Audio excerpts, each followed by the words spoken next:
and welcome to yet another episode of Chasing Creativity. I'm Kiran Manral. Today, I will chat with the lovely Rouble Nagi. Rouble is an artist, a muralist, a social worker who has done some immensely interesting work with art and the underprivileged through her Rouble Nagi Art Foundation. Welcome to Chasing Creativity, Rouble. I'm going to start off with your name straight off. It's a very unusual name, of course. And I know that it means Rouble, spelled R-U-B-I-L, means light in Arabic. How did you change the spelling and what made you take this particular form of spelling? So you know what? When I was born in Jammu and Kashmir, in a very small village called Devli, my father was posted on border. He wasn't there, and I actually came a few days earlier. And Dad's chutti was approved for a couple of days later because he would come when I was going to be born. But I was born earlier, and when he came back home after 2 or 3 days, he held me in his arms and he said, "This is my light." And then I think he did some research and found out that I can't name my daughter Light, but what should it be? So he came up with Rouble. Maybe he at that time pronounced it Rouble, but when I had to spell it, it didn't go with R-U-B-I-L. So it became R-O-U-B-L-E. You grew up all over the country. What was that experience like? It must be very disconcerting as a child to keep shifting every few years, not months, of course, because I think your dad was in the forces and making new friends and also inspirations. How did your childhood pan out? You know what? Actually, it was very fascinating. And all the work that I do today, my travel, shifting to different parts of the country has influenced hugely. So, it just kind of grows you up in lots of ways. And every 2.5, 3 years, we used to look, I have 2 elder brothers. So 3 of us, I'm the youngest. We used to look forward, okay, where is dad going to get posted now? And we must go to a new city. Because it was always, you're going to something new. India is so beautiful as a country. Every state you go to is different. People wear different clothes, they look different, they eat different food, they speak different language, their culture, their traditions are different. You just mentioned that, traveling around had a great influence on your art. Can you think of any incidents or anecdotes or somewhere where the creative expression sort of came to you while you were in your travels? Well, I had traveled to Rajasthan when I was small. And I remember entering Pink City, Jaipur, which of course is a big city. But when you talk about Delhi, Mumbai, Kolkata, it's not like that. It still has that very non-city look to it other than the traffic. So going into that city, seeing all the colors and every shop we went to. So in fact, I did paint some watercolors later with only shops. Yeah, because, every shop you went to, when they know that you're an army officer, there's so much respect for uniform there that the shop owner would stand up, put his pagdi on his thing and tell my dad to come and sit on his chair. So, I didn't want to paint. I was very young, but I was thinking that this is great, how much respect uniform commands and demands. It's just so amazing.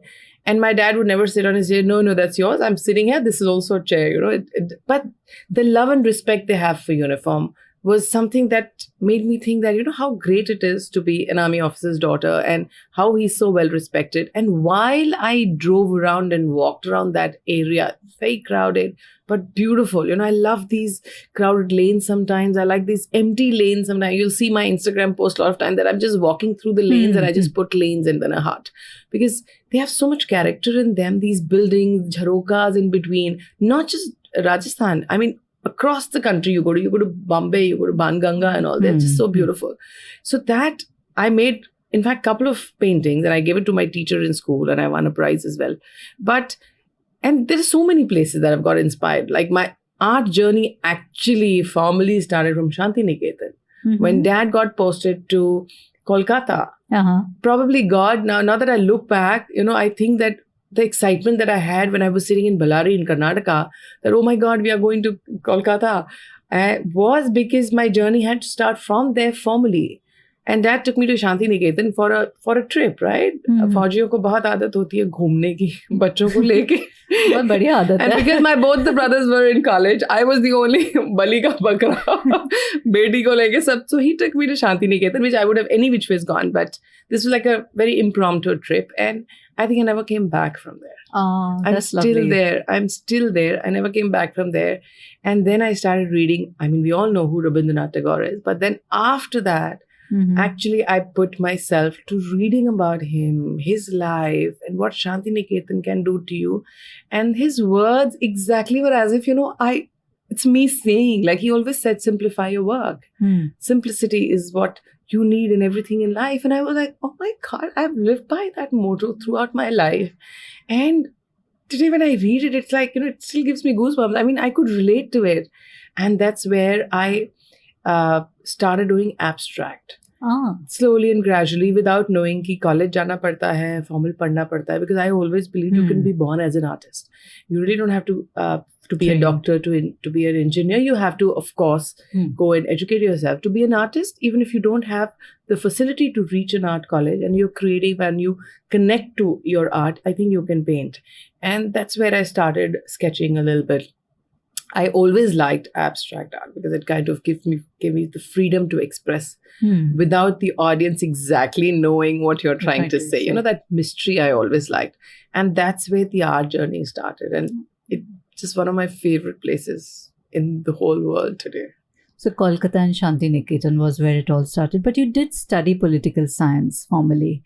And it was after that you went abroad and you went to the Slate School to study art formally. Was that a conscious decision that you took, and were your parents supportive? Because I know back then, it's not art padenge, what will you do with your life? Kya hoga, kya future hai? All these kind of questions keep coming up. Always.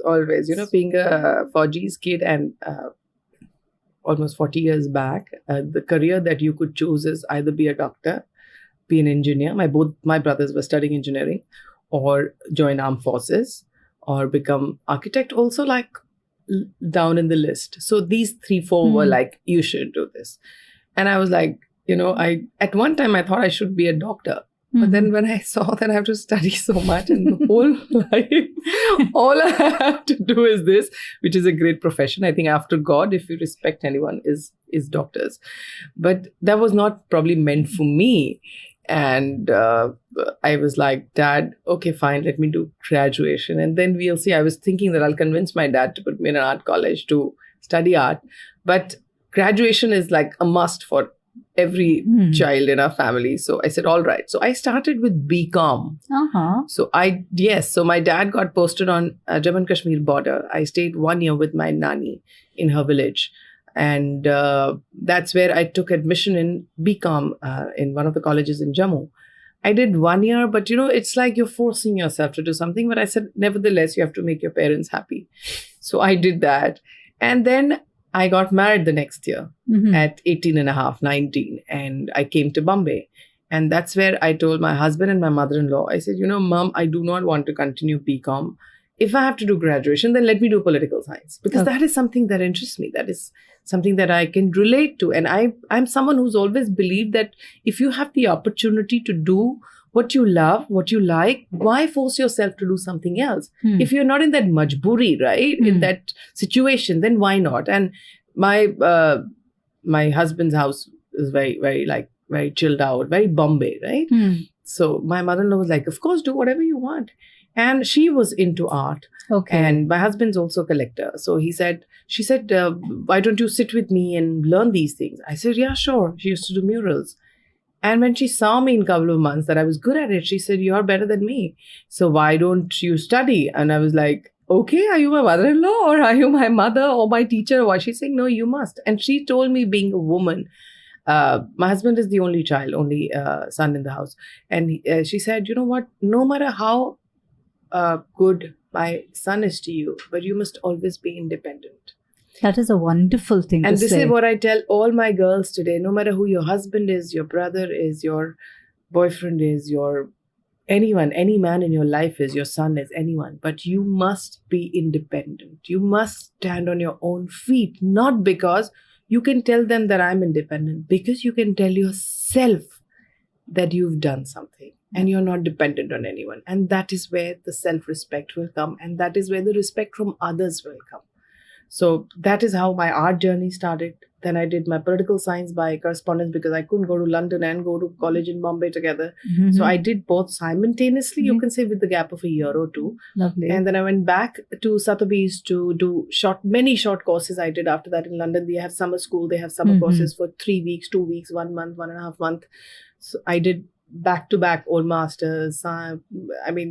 Sculpture making, social work. Then I did back-to-back. In fact, I'm very soon again going to go do something. And then I also went and taught in one of the summer holidays. So I think that's where the whole art journey and the political side started. But if I was not married so early, probably I would have completed my BCom for sure. And then convinced my father to put me in art. Rouble, why do you think humans need art?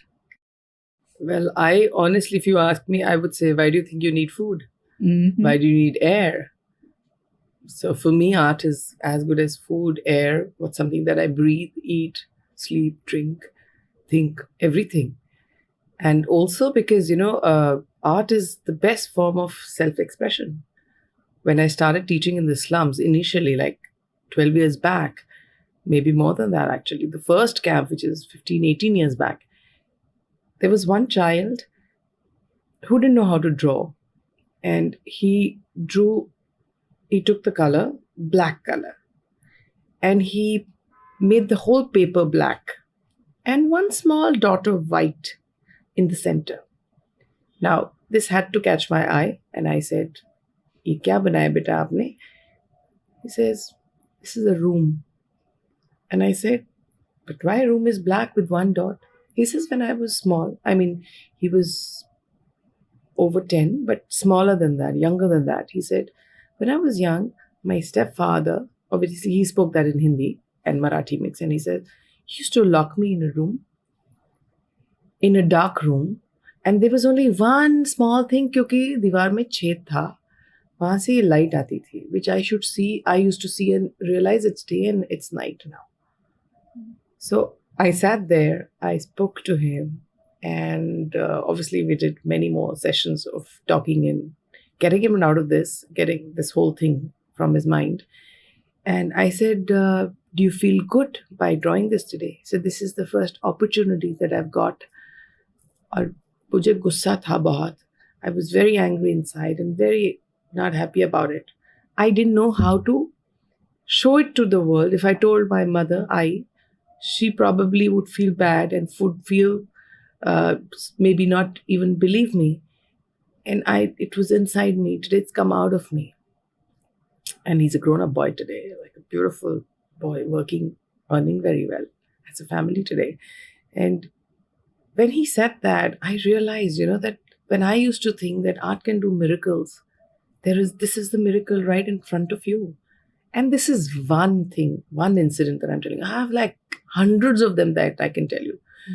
Kashmir, when, I went to one of the orphanages, their kids drew gun fighting, mothers being molested, like in a very random form. And it's my habit to speak to everyone that what have you done? You explain what is the thought process behind your thing. And if you hear their stories, it'll blow your mind, because they said, "Ma'am, when you see your mother getting raped in front of you, as a child, you're locked in behind something. How do you feel?" So when they express it, when they can talk, when they can draw, sometimes you can't talk, right, to everyone because you're scared that the other person will understand you or not. But when you take a pencil, paper, color, whatever, and even if you don't have to draw well, you just have to put your thoughts onto that in any form. It kind of relieves you from inside. So that is what these kids do. So when you say art for me is life. And why everyone needs it? Maybe not everyone needs it, because people have different forms they can express through poetry, through music, through talking to people, through counseling. But art is something which does not have to be spoken about. You can just express it so beautifully with your hand, with a simple pencil or a pen or a crayon in your hand. and it can speak to the whole world. So art, of course, is important not for me, but I think everyone needs, because everyone is going through something in their life, and if they can pick art as the medium to express, why not? Art can be therapeutic. It can Totally. also be a sense of awe and wonder. Yes. And it can also give you a feeling of something larger than yourself, something immensely powerful that you can't express or, understand the transience of it. Yeah, that's why I said it's the best way you can express yourself, which you can't speak to anyone at times when you don't have anyone to speak to or express or pick up a call and say something. Draw something. I mean, I tell students, scribble karo. Kuch nahi banana hai. Just take a pencil, paper and just scribble it out. Because even small kids, trust me, they are in the different world today. That's why mental health is becoming a big issue nowadays. So I tell them, you don't have to draw anything good. Art is not about good looking faces and proper homes and proper paintings. Art is about you. So just scribble, do whatever you like and feel happy about it. Absolutely. Whatever gives you joy. How do you decide this idea is the one that you're going to be taking forward, working on? Because I'm sure you get bombarded with so many ideas. As a creative person, there's always something coming at you. So when you decide to make a work of art, how do you take it forward? I don't get bombarded with so many ideas. I'm someone who does not get inspired so easy, but I always say to create something beautiful, inspiration comes from life. It's there in my book as well, and I've always used this tagline everywhere. So, like I said, my travel was a huge influence on my life when I started my art career. And I'm not someone who will book a gallery date and then paint and then have a show. I'm someone who needs to paint first. No, I need to get inspired first. Then I need to think what I want to do. Then I need to order my canvases, my colors, and whatever I need, either whether I'm sculpting or I'm painting, I need that. And then I finish my series, finish my author's, inspiration note. And then I have to see now what I want, where I need to exhibit. And I tell the young generation also, gallery ki date aa rahi hai, patapat painting kar do, laga do. That should not be the thing. Because when somebody takes a piece of your art home, they are actually taking a part of you home, right? So you should always have some connect to it. Till the time you have that connect with your art, people will never have. Okay, there is something called investing in art, old masters and some upcoming artists and all. That is different. But there are a lot of people who buy art because they love that piece of art. And when somebody is taking that back home, it has to have that emotional value to it. It has to have that emotional connect to the piece. So for me, inspiration doesn't come easy, but inspiration comes to me from every and any corner of my life. When I travel, when I'm with people. I was pregnant in 2011 and I did that entire series, Strokes of Strength, which I dedicated to women. Has it ever happened to you that you've been in the process of creating and you get into the creative zone and somehow you get out of it? And then you need to get back to it because you have a series to complete, where you have something to complete. So how do you get back into the creative zone? Well, I think most of the time this happens. Because when you're painting 20 or 25 canvases, I don't do 30, 40, 50 canvases. I do very limited. Max I've done is probably 30. That was my show in Rashtrapati Bhavan. So I think that was because I had 6 sculptures and 24 paintings. So 30 altogether, everything. Because when you get into the mode of creating something, I actually, for the first 1 week, I don't do anything. I lock myself literally into my studio room and I tell them just food is the only thing I need. I don't need anything else. Because I want to be there not to just paint, but I want to be there to feel. For me, my art, my canvases, my colors, my brush, my spatula, my knife, my mirror glasses, my wooden sticks, these are all part of me. So I need to connect to them, not just to take a brush and paint. I just need some relationship with that brush to be painting it on my canvas. So I like to do that. And then I take a break, come back to what I'm supposed to do, family, social work, getting into teaching.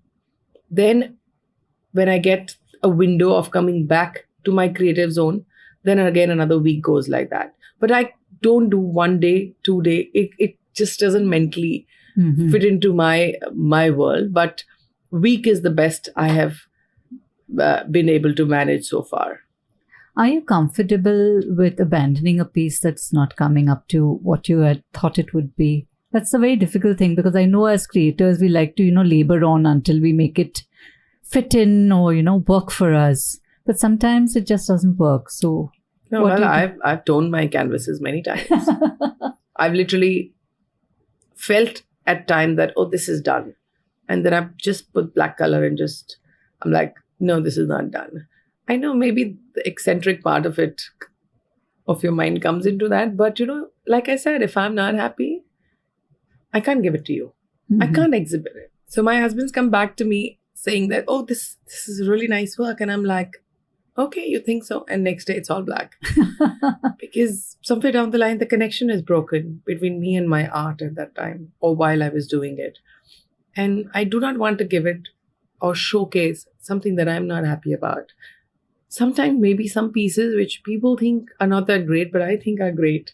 So I've painted like that as well. Because when you talk about my art, it is my art, right?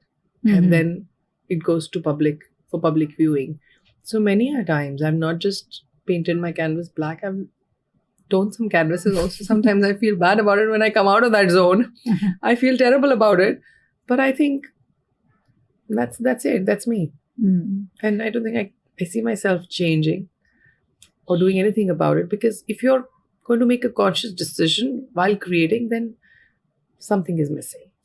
I think if you don't feel the work is authentic enough, it doesn't make sense to send it out there. You have to relate to it. You have to be there. You have to give in the whole, right? It can't be midway. For me, nothing in life has been midway. When I decide to do something, I go 100% for it. And I've always believed that give your best. Success, whether you succeed or you fail, is secondary. But at least कल मुझे ये सोच के खराब नहीं लगेगा कि मैंने कोशिश नहीं की. That I didn't give my best. And success is a very different term for me again. Who decides who's successful, who's not? Maybe what you think success is maybe something I think is not, right? Maybe what I think is not what you think. No amount of awards or money or power or popularity can be measured as success or unsuccessful. So I guess it's very different to term this word. And if I'm not happy about something that I have created, I cannot show. Like they say, if you're not happy inside, you can't make anyone else happy.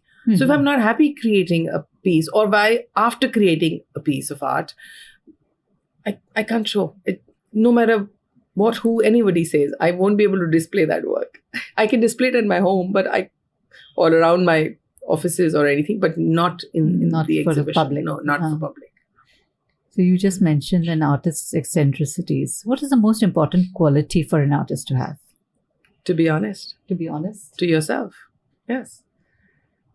I don't know when they say he's very creative, she's very creative.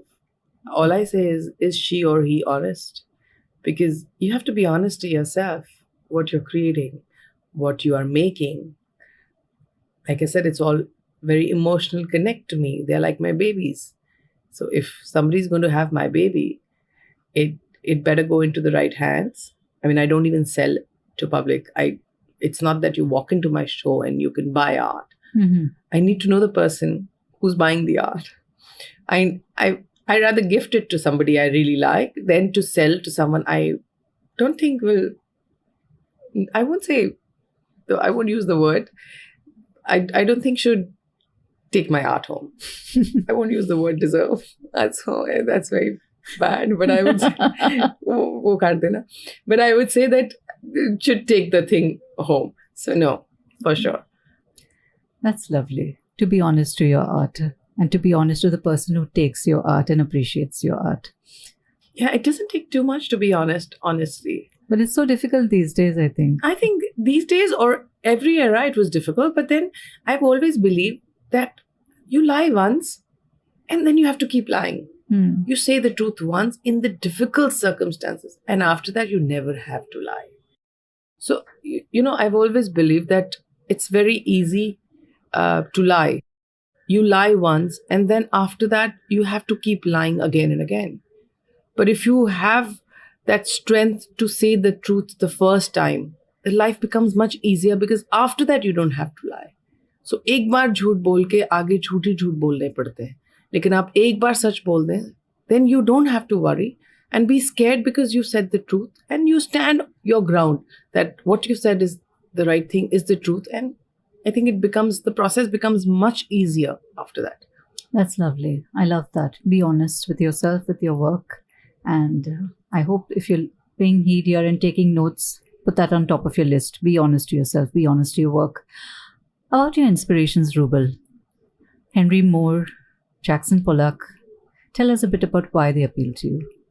Well, my show Rhythm of Colors, which I opened in 2007 in Mumbai. I knew about these artists. When I was studying, I read about them.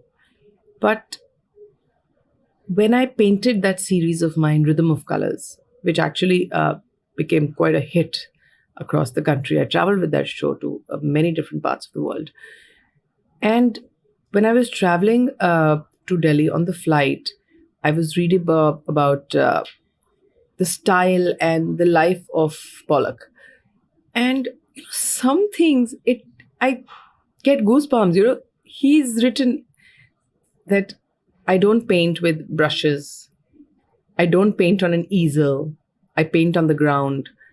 I'm not a regular kind of artist who would design and paint. And if you read my Rhythm of Color synopsis, like inspiration of the artist thought, that's exactly what I've written. Because I don't have an easel even today in my studio. I keep one. When I make something, I put it on that and then I start with the another one on floor. Very few brushes in my studio. I paint with hand most of the time, wooden sticks, glass pieces.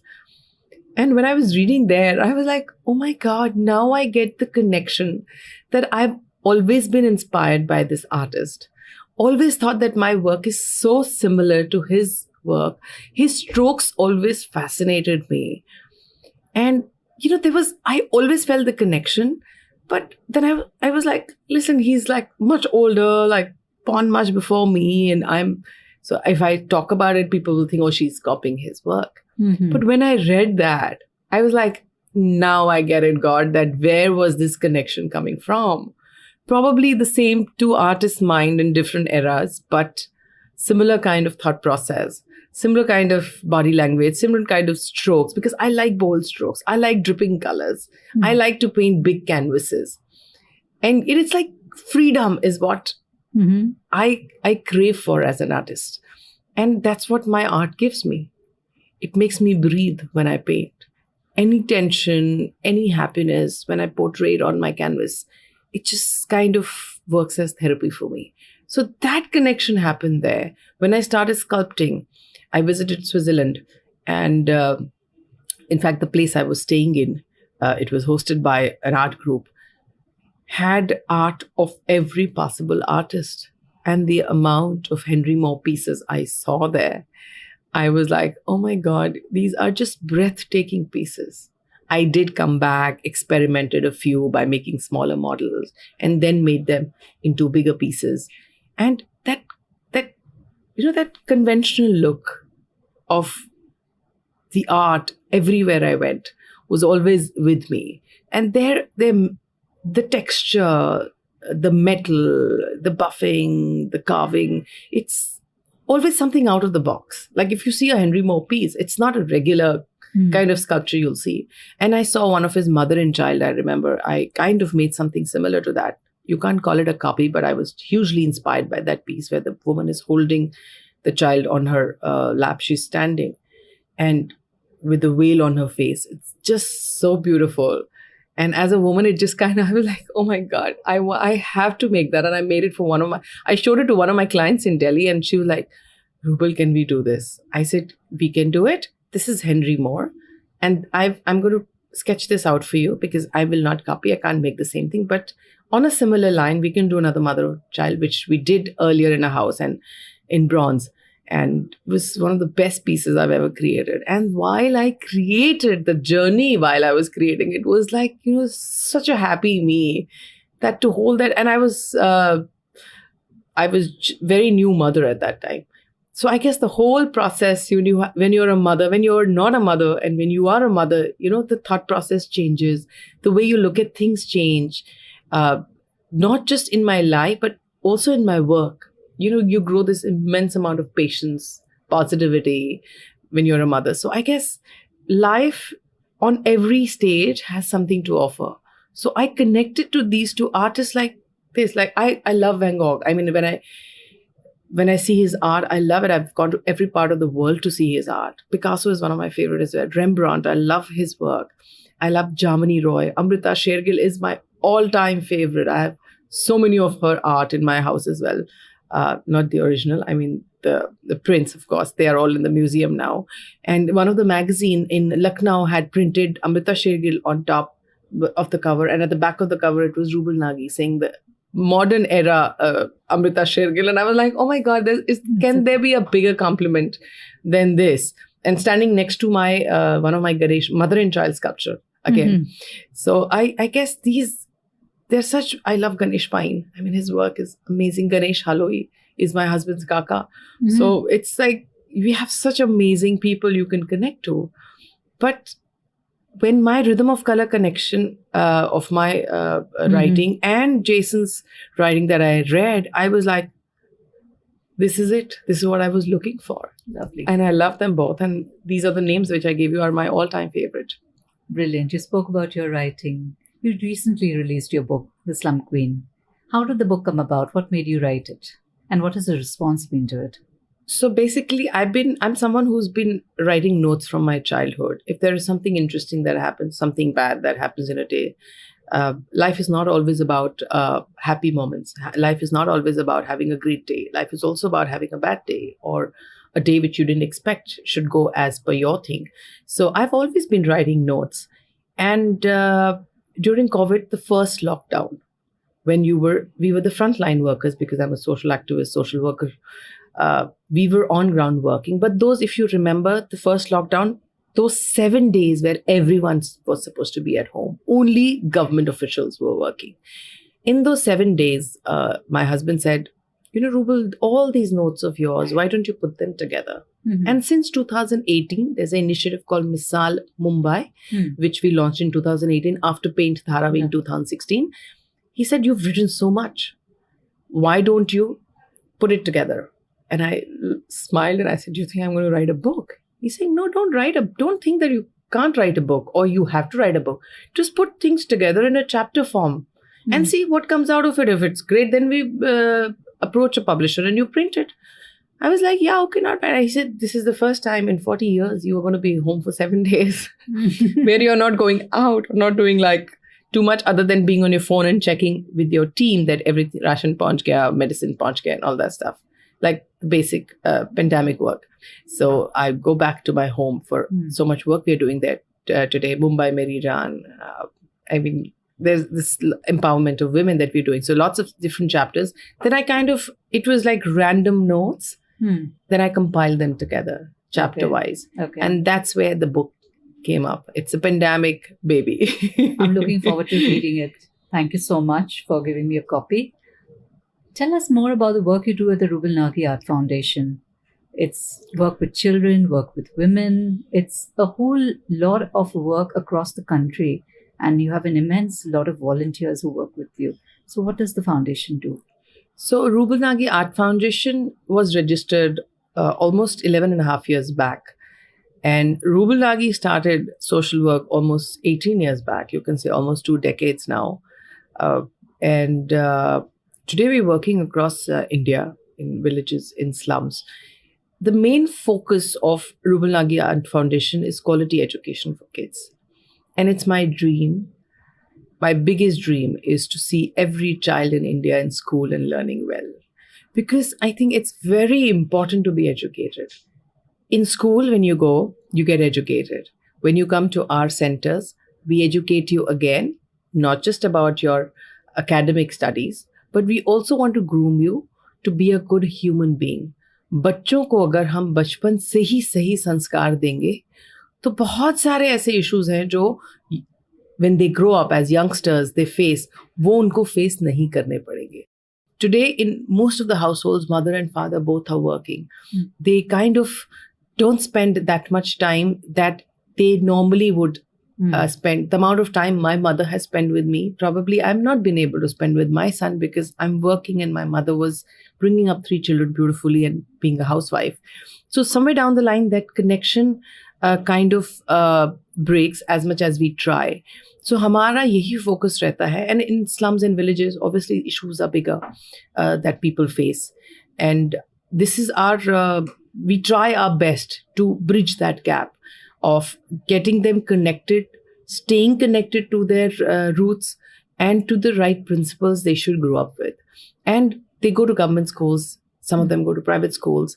They still come and learn with us because now government schools are fantastic. I've studied in a government school as well, Kendra Vidyalaya, and then army schools later.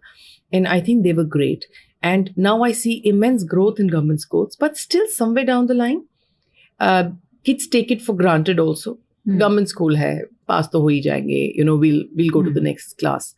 That is great. But when they come to us, I have seen literally some children in 5th standard, 6th standard, and they can't tell me A for apple, B for ball, C for cat. Oh. And I'm like, how have you reached 6th standard? I really need to know.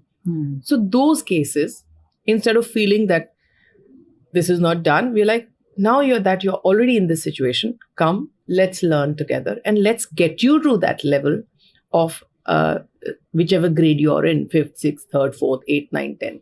So it's like you can say power pack tuition classes. We have different batches of 2 hours each where we have primary school kids, we have secondary kids also. We go up to 12th standard as well. So they come learn with us. Focus is quality education. And with that, weekend is creative class. We do yoga, we do mantra chanting. We also do creative class where we do model making. We do art and craft. Saturday sports. They go to different grounds and they play sports. Whichever facility is available. Some slums don't have the sport thing. So we kind of find our place in between and do some activity because it's very important for them to be physically active as well. And physically active does not mean just running around in the slums. Putting your mind together to play a sport. That is important. So they play kho-kho, kabaddi, tug of war. Tug of war is our favorite because I also pull the war rope. So it's like you'll see our videos online and they're amazing. We just love it because it's like the most amazing time of my week. And then second part is women empowerment through skilling. So when I say women empowerment, is not just about okay, we want to empower women. How do we do it? So Foundation has launched many initiatives like Mahila Saksham Yojana, Skill India Initiative, Learn and Earn. Learn to earn first and now learn and earn. Then Studio Saksham, which is our recent initiative. In that, all the products our girls are making in skill centers. Okay. In the rural India side, villages, slums. What do they do with that? See, setting up a skill center, putting girls together to come and learn is very easy. You can put up some machines, you can put up some courses, keep teachers, and they're learning. The problem that we have seen in last couple of years is what next? Where do you earn money from? And I've always said in all my interviews that आत्मनिर्भरता सही मायने में हमारी महिलाओं को तभी मिलेगी जब वो अपने पैरों पे खड़ी होंगी. When they are financially independent, when they have money in their bank.